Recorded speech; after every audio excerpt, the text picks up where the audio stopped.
Hello everyone and welcome to PH2 Studios. Let's start my first look at the new Fujifilm X100. Let's start now with the click. Alright, so click, click, click, click, surprise T, click, click, click, click, click, click, click, click, and click, click. I love this thing. GA645 ZI, amazing point and shoot. And so what was the point of all that? Well, Fujifilm's been making awesome cameras for decades. And this goes back to the late 1990s, early 2000s.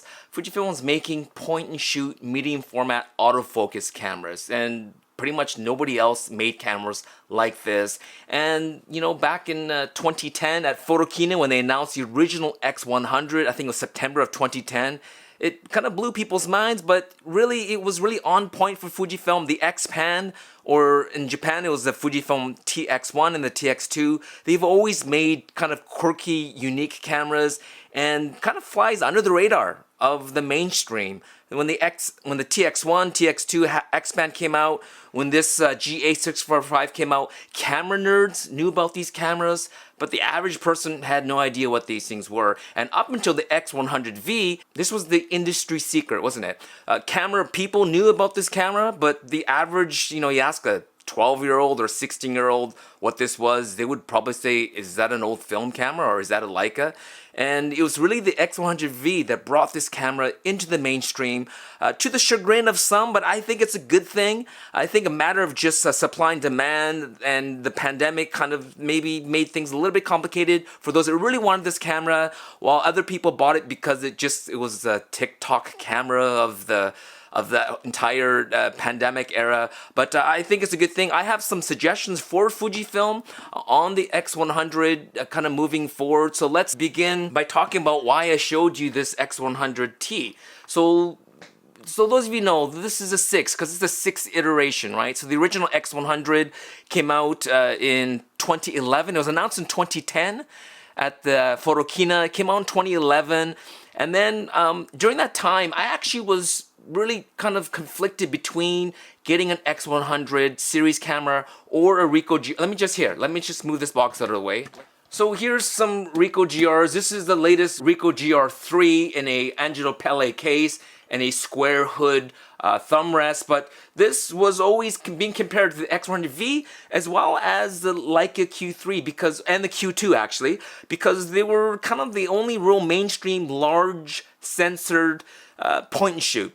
In the past, most cameras were point shoots, and I'm a huge fan of point shoots. So when I was looking at the X100 and the Ricoh GR, I have a long history with the Ricoh GR, going right back to 1998 to the film Ricoh GR1, which I bought for my honeymoon, and I still shoot with that camera. And so when it was time to buy a point and shoot, I knew it was either going to be an X100 series or a Ricoh GR series. And back then, the X100T was really, like, these two cameras were really, which way would I go? And as you can see, I went both ways, but originally I went with the GR.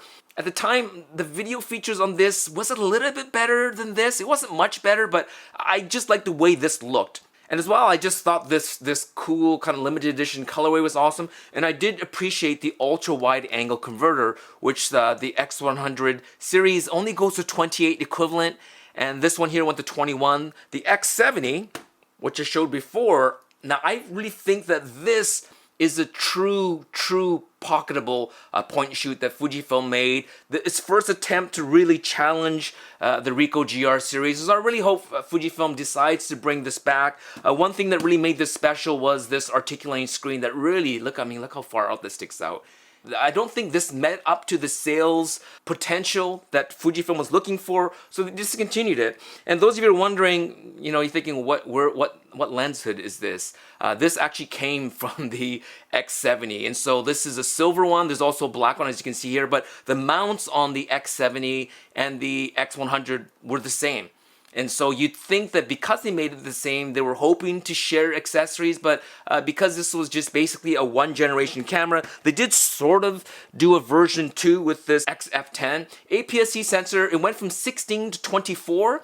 But they really dumbed this camera down. They removed lots of features. They didn't put an X processor in here, just to put a regular processor. 24 megapixel, but not X trans. It's just a regular Bayer sensor. But this actually takes really good photos. And so I really hope Fujifilm will bring these two back, because these are both truly pocketable. APS-C sensor, APS-C sensor. And so, same with this, APS-C sensor. But we're taking a look at the X100 and you're probably wondering, well, why is Taka showing all these other cameras? But I just wanted to give a little bit of context for myself of what I like about the X100 series and why I would recommend this to some and other people maybe not. And so this is my X100F. And when the V came out, this basically did everything that I wanted to do. Obviously the V was better, but for the feature set that it gave and for the price point, and also I just love this brown, I basically decided to stick with the X100F. And this is a square hood. So as you can tell, I love accessories, I love hoods. This is a retro photo reading brass. This is their thick brass shutter release. It really helps with the feel. It kind of gives you extra torque on here. And so, I never upgraded to the X100V. I didn't really need the articulating screen. The image quality on this, 24 megapixels, was good enough. In fact, those of you who are wondering, this new one here has gone to 40 megapixels, and that's kind of a big jump from 26 to 40. It's just over 50% more pixels than the previous version. But when the X100T right here, when this first came out, this was 16 megapixels. The first one was 12, and then the X100S was 16, and this is also 16. When it went from 16 to 24, this was also a big jump. It's like 50%. I think 16 plus 50% is 24. So this was actually a big leap as well in terms of megapixels. And when it went to 24, a lot of the Leica SL2S is 24 megapixels. Some of the higher end full frame cameras, they use 24 megapixels because it's more than enough. And so this went from the older NP95 battery to the MPW 126S battery, which is still what's currently being used on the X100 VI. And so in terms of leap, this was probably one of the biggest leaps between the X100s.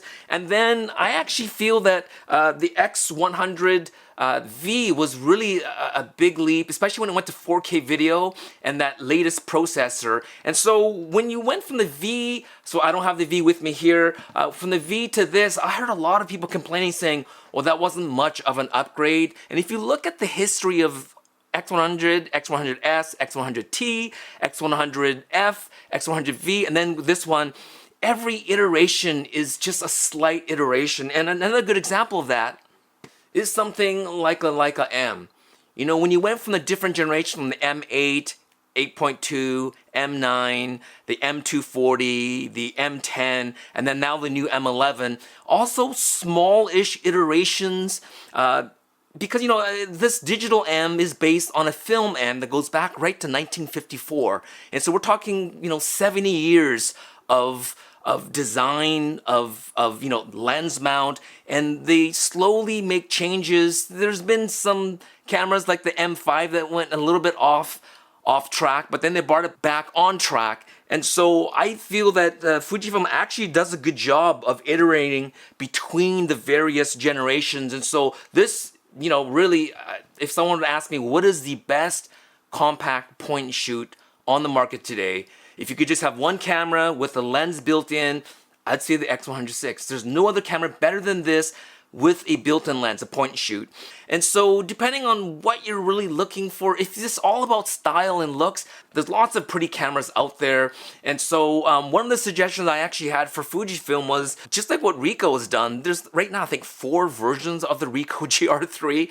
I think Fujifilm can easily make multiple versions, not just in terms of finishes, but imagine, I said this in Nima's video, I'll put a link down below to his, but I think that a more entry-level X100 X100 with just an electronic viewfinder, so no optical hybrid viewfinder, with a fixed LCD, with the 26 megapixel sensor from the previous generation, which is still a great sensor, and make it $400 cheaper. And that's for those that want the style and the looks, but don't need like 40 megapixels. They don't need in-body image stabilization, and they don't need this hybrid viewfinder. And then you have this one here that's meant for camera nerds and those that really want all those extra cool features, and then have one more level up. Let me just grab it. Here we go. Similar specs to the X Pro series. And so, when the X100V came out, I had bought the X Pro 3, and then when the V came out, this is not the V, I basically felt like, well, I don't need both of them, and I love the Pro build quality of this. At the time, both the V and the X Pro 3 are both made in Japan, so they were part of that premium camera line that Fujifilm made. But now, this one's made in China, or at least it's assembled in China. Nothing is really made all in one country. But, it is a little bit of a downgrade because this is being made in China in the eyes of sort of those that really care about where things are made. So this is still, I think the X Pro 4 will still be made in Japan because it'll be premium, it'd be expensive. One of the things I really liked about the X Pro series is this reverse LCD screen, which a lot of people hate. But I love it. I think it's a cool feature. It forces you to kind of use this expensive hybrid viewfinder. And just quickly here, this is a square hood on the 3514. More compact than Fujifilm's hood. It looks a lot like theirs, but it's not. And as well, this is another square hood item here. It's their brass thumb rest, and then retro photo reading brass shutter release. And this is a Wotancraft parachuter leather strap. And so right now, what is my favorite Fujifilm camera that I own that I would still love shooting with? Is the X Pro 3. And for me, I would never sell it. Titanium top and bottom panel. It has a Duratec coating on there that comes from Citizen that they add to their titanium watches. It has this very unique reverse screen on here that if you want to use the LCD, you can just pop this down and shoot it. But most of the time, it's closed like this. And I just love this Pro build quality. Truly weather sealed, dual card slots, just almost a perfect camera, and I'm really looking forward to the X Pro 4. Now I better put this back here. Now the X106, it is mostly weather sealed other than the front filter thread here. Let's just grab the accessories. So let's just pull this off here. I've already removed that little ring that comes with it so I can add this thing here. So this is the adapter that you put on here. And so you thread that on. You can actually even see, I'm not sure if you could see it. It's a little bit of this new silver is very silvery, and this is a little bit more gunmetal. You notice that's a little bit darker. And then this is the official filter. People ask, can you use other filters? I asked Billy from Fujifilm, and he said, look, I can't speak for other filters, which makes sense. But he said, if Fujifilm has tested their filter, and so this is what makes this. Now this is fully weather sealed like this. But I did notice that even with it fully weather sealed, it still says 0 to plus 40 Celsius, where most other Fujifilm cameras that are fully weather sealed says minus 10 to plus 40 Celsius. And so even with this here, it's not as weather sealed, bang aroundable cameras like the XH2, XH2S, XT5, and cameras like that, or even like the GFX series. But this is still, better than the previous version, the X100F right here, that is not weather sealed anyway, but I've never had any issues with it. Now, if you're looking back, another thing I want to mention is there is a slight design difference. If you notice, this line here with the leatherette, it goes up a little bit when it gets over here. Do you notice that? It's a little bit lower and then it goes a little bit higher. Where when the X100V, you notice it's just a straight line, right? And even the edges here, there's a little bit of a, see that the little angle there? And there's a bit of a rounded edge along here. Well, the X100V and the X106 is more sharp. It's kind of squared off. It kind of reminds me of iPhone when they go from square edge to round edge. It's just a little bit of a design difference over there. And you go all the way back to something like an X100T, even though, superficially when you first look at it, you're thinking, oh wow, that looks very similar. But as I mentioned, it's very small, slow iteration, slow development. slow, like little tweaks on these cameras. One of the things I do miss though, well, first of all, you'll notice the buttons are all on the left side previously because of the articulating screen with the X100V. They had to move everything over here, so that makes sense to me. But see, X100F, they also move the buttons all the way to the right side. But notice, D-pad, and I really wish, I mean, if, you know, this has a D-pad and it has a joystick. Or this one only has the joysticks. They did that with the XE3. I think that was the first one where they put a joystick but no D-pad. Where this one has the joystick and the D-pad but no touch screen. And so I think that's kind of their thinking, but I would love to get that D-pad back, but I think it's gone for good. It's not coming back. And then I'm going to show you another camera here. This is the X30, and this also was the last of its kind. It had a 2/3 inch sensor, and I think that was what killed this camera. The competition all went 1 inch, but I would love for Fujifilm to bring back, so you know, this is doing so well, Fujifilm. But it's still, you know, the pricing is still kind of premium, right? $15.99. It jumped. Okay, let's talk about pricing. The original X100 back in 2011 sold for, I think, $11.99. And then the X100S, X100T, X100F also for $12.99.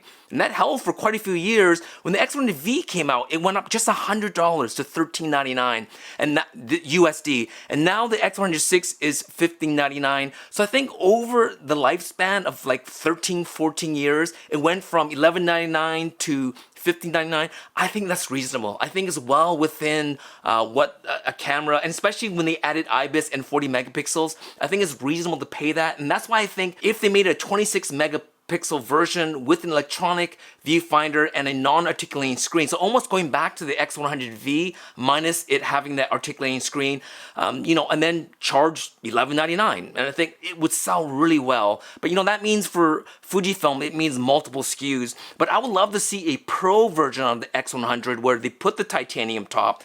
This is controversial, but I would love to see the reverse screen on here, like the X Pro 3 series. And then maybe make the grip side a little bit thicker, and then use the MPW 235 battery so you get more juice. And I think that would do really well. But on top of that, I think bringing back the X series, so having an X40, and then coming out with an X80 with a 28mm equivalent, and basically battle it out with the Ricoh GR. I mean, I think these... Basically, the Ricoh GR needs competition, guys. It needs a camera that is pocketable. I actually think Fujifilm did a better job on the X70 than Ricoh did on their, I think it was the GR2 at the time. And so I would love to see this come back, because as you can see, Take loves point and shoots. Another thing I want to talk about is when people say that the X100 is basically based on a Leica, I think really it's based on the Leica in terms of styling and design, meaning classic film design. But really, if you think about it, this is closer to something like a Canonette QL17 or any of the Minolta Hi-Matics, or all throughout the 1960s and 70s. Tons of families here, I'll show you. Tons of families had cameras like this. This is a Konica C35. It is a leaf shutter point and shoot with a fixed lens, and this is a 35mm f2.8. So this is more like an X100 than a Leica M series. And here's another one here. This is a Ricoh high color. Same thing. It's a fixed lens. It's a 35 f2.8. Lens doesn't come off. Leaf shutter. Again, these are really the cameras that is, in terms of history, the X100 is closer to these type of cameras than they are the Leica M series, which is an interchangeable lens camera. Here's another one here. This is really cool. This is Olympus XA V1, and you have the aperture control over here. It's actually a true rangefinder. The distance between the rangefinder patch and the viewfinder is very tight, so it's not that easy. The wider the distance, the easier it is to focus, but still, you know, built-in flash here. Well, not built-in, attachable flash. Again, this to me is more in spirit to an X100 than a Leica M. And those of you who've seen me, I mean, I love my Nikon 35 Ti. Again, film point and shoot, built-in flash, a fixed 35mm f2.8, cool dials here made by Seiko Epson. And yeah, I mean, this is an awesome camera. And to me, this is truly pocketable. X100 is kind of getting big and thick and a little bit heavier now with the articulating screen with IBIS. I mean, it's a very capable camera, but still not really pocketable like some of these other cameras. But for me, I still wouldn't buy this. I'm still happy with the X100F. It does everything that I wanted to do. It doesn't have IBIS, but up until the X106, the X100 has never had IBIS, and I've never wanted IBIS in a camera like this. And so to me, it does way more than I needed to do. I don't need video on a camera like this. I don't need 4K or 6.2K video like a lot of you. And so I would love to see this more still-centric, but I understand why Fujifilm is adding all these cool features on here. It has a built-in ND, and you can use it for video with 40 megapixels. Now you could do digital crop like the Leica Q series. So it has so much.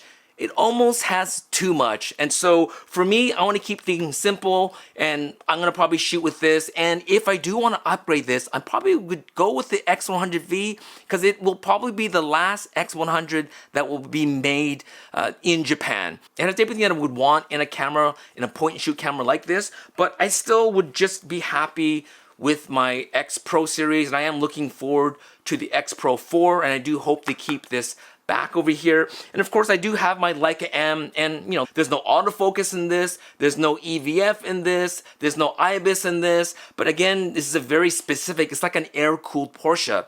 It's for specific types of shooting. I love taking this out. I had a Leica Q3 for about, I think, 4 or 5 months, and I had the Leica M10R, this one here, and when I was out shooting for myself, I always grabbed the Leica M10R, even though the Q3 was a more capable camera. And so likewise with the X106, if this is your one and only or your first camera, then that's cool. This does everything. It has an articulating screen, it has IBIS, it has 40 megapixels, it does 6.2K video. There's almost nothing that this camera can't do other than maybe fit in a very small pocket. Hence, I would love to see an X70 or an XF10 type camera, nice and compact, and of course I am a fan of the 28mm equivalent, so I'd love to see something like this. But you know, for the average person, their first foray into a all-in-one camera, you know, upgrading from the smartphone, this is a great choice.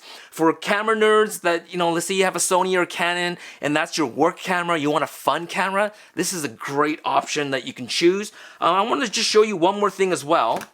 Just talking about EDC. So the reason why I like point and shoots is because you can take them everywhere with you. They're small or compact. Even something like an X106, put it on a strap, put it around your neck, it's always with you. And so just kind of like, why does Take love small point and shoots? Well, I love EDC items. I love having little compact tools that are always with me. So I thought I would show you quickly some of my favorite EDCs. This is my Ricoh GRD4. I love this thing.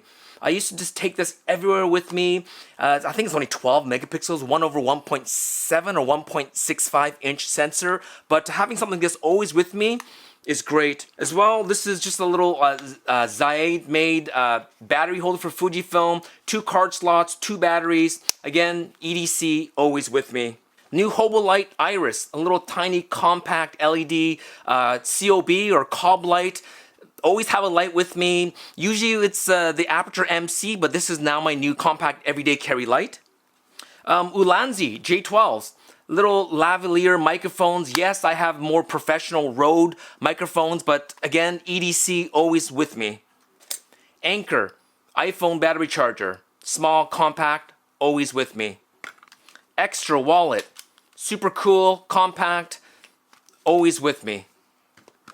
AirPods, again, I have better headphones, but always with me. Compact flashlight from Olight. It even has the UV light on here and a regular light, and it's pocket clip, carry it like a little pocket knife, always with me. Leatherman Free T4 pocket tool, always with me. Kaweco brass, all brass fountain pen, always with me. This little Anker USB-C charger, always with me. Brass pocket knife by Wesson, always with me. Little notepad, brand's called Plotter from Japan, always with me. This little whole bunch of pocket tools, including a whistle, a shoehorn, bottle opener, always with me. And finally, this is the EF X20 flash. Fujifilm discontinued because it didn't sell well. It actually was designed for the X Pro 1 and the X100. Even has a little rubber, see that there's like a little rubber feet there. And so if you put it, so where is the X? Here we go. So here's the X100. Look at that. You have this, look at that.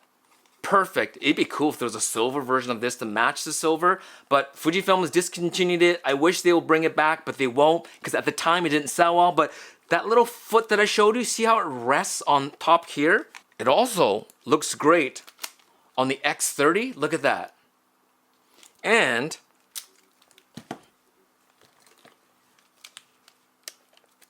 take that off. It also looks great on my X Pro 3, and it also works good on the Leica Q. I did a YouTube video showing how this works on a Q, and so this is a great little accessory. And again, so even with my Fujifilm system or my Leica system and my Ricoh GR, in fact, this is in manual mode. This works with any flash hot shoe with a center pin. It won't have TTL, but you have manual output here, and I've used this flash like all over the world on my Ricoh GRs, on my Leicas, on my Fujifilm. I have 4 of these because it's discontinued. If you can find these, pick them up, but a great little compact. And that's one of the huge advantage of the X100. Like, this could flash sync to 1/4000th of a second. Same with the Ricoh GR, because this is a leaf shutter.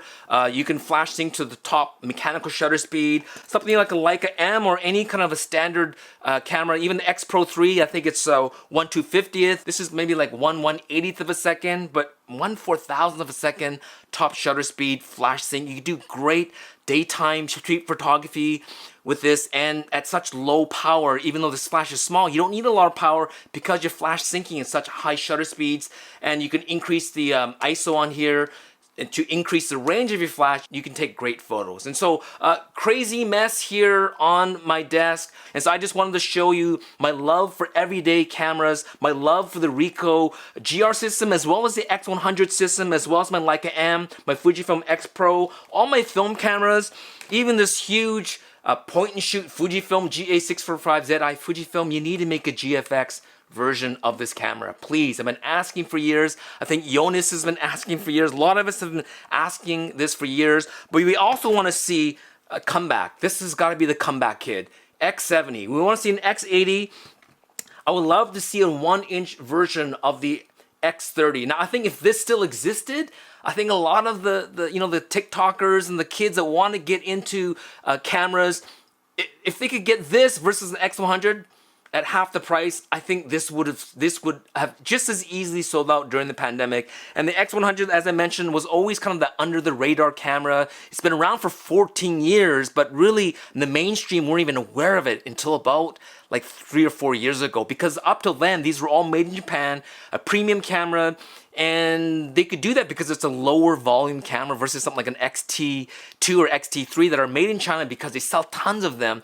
And so I knew that the X106 would eventually be made in China because of the popularity. I knew the price would go up because it went up to 40 megapixels and there's IBIS in here. So I still think the price is fair, because at that price, immediately they sold out and there's a 6-month waiting list on the X106. And so I'm going to be shooting with this. I only have 2 weeks, and so I'm going to do my best to sort of get a feel of it. In terms of image quality, as I said, I already know what this lens can do. I already know what the 40 megapixel sensor can do. I already know what this processor can do. And I already know what the Reala Ace film profile looks like, because I've used it. So I just need to piece all those things together into a single camera, and I don't think Fujifilm has done that yet to any one camera, especially of something of this size and of this category. So that's why I think Fujifilm could definitely make multiple versions of the X100, or bring back some of these other point and shoots, and they would still do well. I think point and shoots are coming back, which is awesome for someone like me who loves both digital as well as analog point and shoots and everyday items. And so thank you so much for watching. This is going to take me about an hour or so to clean up, but I had a good time. Thanks for watching, and happy shooting. Click, click, click, click, click, click, click, click, click, click, click, click, click, click, click, click, click, click, click, click, and click, click.